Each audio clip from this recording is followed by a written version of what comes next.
Bonjour, c'est Neila pour Radio Ems. Aujourd'hui, on est à Montreuil au Festival des Murs à Pêche. Avec nous, Pierre. Bonjour Pierre. Bonjour. Parlez-nous un peu de votre projet Passerelle de mémoire. Alors, Passerelle de mémoire, ça existe depuis 5 ans. C'est né de l'idée de transmettre l'histoire des territoires parce qu'il y a une évolution phénoménale, on ne s'en rend pas bien compte, mais aujourd'hui on est à l'ère numérique, depuis les enfants sont nés avec, et il y a encore des gens qui ont connu l'époque des chevaux, l'époque de l'arrivée de l'eau, de l'électricité, et c'est cette rencontre qu'on espère faire et qu'on fait afin de raconter et transmettre l'histoire des quartiers et l'histoire des villages. Et vous faites ça avec les enfants ? Alors on essaye qu'ils nous accompagnent et ils nous accompagnent de plus en plus. Mais effectivement, oui, donc on a un petit programme pédagogique pour leur faire comprendre ce qu'est la mémoire, ce qu'est un territoire et comment poser des questions ouvertes, aller à la rencontre des seniors parce que c'est deux mondes qui se rencontrent peu finalement. Oui, mais je crois que c'est génial, par exemple, Tankama, de connaître ce qu'était son quartier avant. C'est une belle histoire à raconter. Alors souvent, les enfants pensent que leur quartier n'a pas d'histoire. Et on va aller à la rencontre pour leur démontrer qu'effectivement, il y a une belle histoire, comme tu dis. Quelle sorte d'atelier vous faites au juste ? Alors en fin de compte, on a un dispositif quand on décide de faire un quartier. Là, on a fait 4 quartiers dans Montreuil. On va bientôt on va bientôt aller sur les Morillons, où c'est une histoire importante. C'était des champs de blé avant les Morillons, et avant que ça soit des HLM. Et donc, on va aller à la rencontre des habitants, des associations.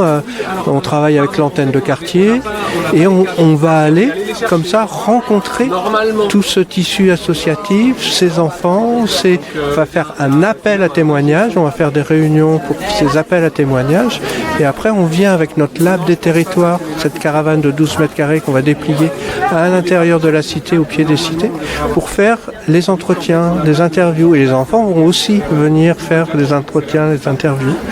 On va avoir une quinzaine de personnes, peut-être plus, des fois on monte jusqu'à 50 personnes sur des thématiques un peu plus larges. Et de ça, on va en faire un documentaire où c'est la mémoire des habitants, c'est la parole des habitants qui vont raconter les quartiers.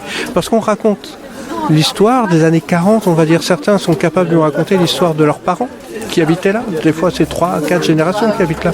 Donc on sait, on apprend des choses. Et eux, les enfants, bien sûr, ils vont découvrir tout ça, ils vont découvrir la belle histoire. En plus, avec leur participation, donc. Et oui. C'est en participant aux ateliers, en écoutant les histoires, mais aussi à faire le montage. Sur le montage, pas vraiment, parce que c'est un temps très long finalement. On va passer 4 semaines juste en dérush. On va passer un mois et demi en montage. Donc on aimerait bien les emmener avec nous sur ce terrain-là. Mais oui, peut-être que c'est une idée à explorer. C'est une idée à explorer. Mais sûrement dans des formats plus courts. Pourquoi pas ? C'est une bonne idée. Et vous pensez, vous êtes allé sur plusieurs quartiers à Paris ou vous êtes juste ici aux côtés de Montreuil ? En fin de compte, nous on travaille dans les quartiers prioritaires, simplement parce que c'est un dispositif social avant d'être un film. Et c'est là où on va trouver des budgets pour pouvoir faire ce dispositif et ce film. Là on vient de terminer les portes du 20e, donc c'est les portes de Montreuil en fin de compte. Et c'est une belle histoire aussi qu'on a faite. Voilà, le film. Après, tous les films qu'on fait, ils sont en libre accès sur YouTube, sur notre chaîne YouTube, Passerelle de mémoire. Et ils sont aussi donnés à l'antenne de quartier, ils sont donnés à tous les gens qui ont participé. Quand on fait la première diffusion, par exemple, eh bien on invite tous les participants du film à venir voir le film et on les appelle pour leur donner sur scène et auprès de... On a fait... C'est une espèce... Parce que c'est pas facile de parler de soi devant une caméra, tout ça, c'est quelque chose de...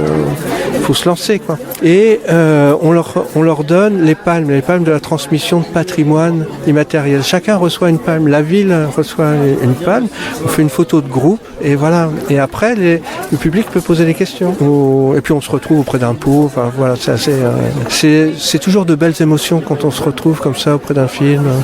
Et après, avec ces palmes, avec le public qui réagit, ces personnes qui sont, ce sont des habitants qui se rendaient pas compte. Oui, je crois bien que les participants, en regardant le film, je trouve qu'ils trouveraient ça génial.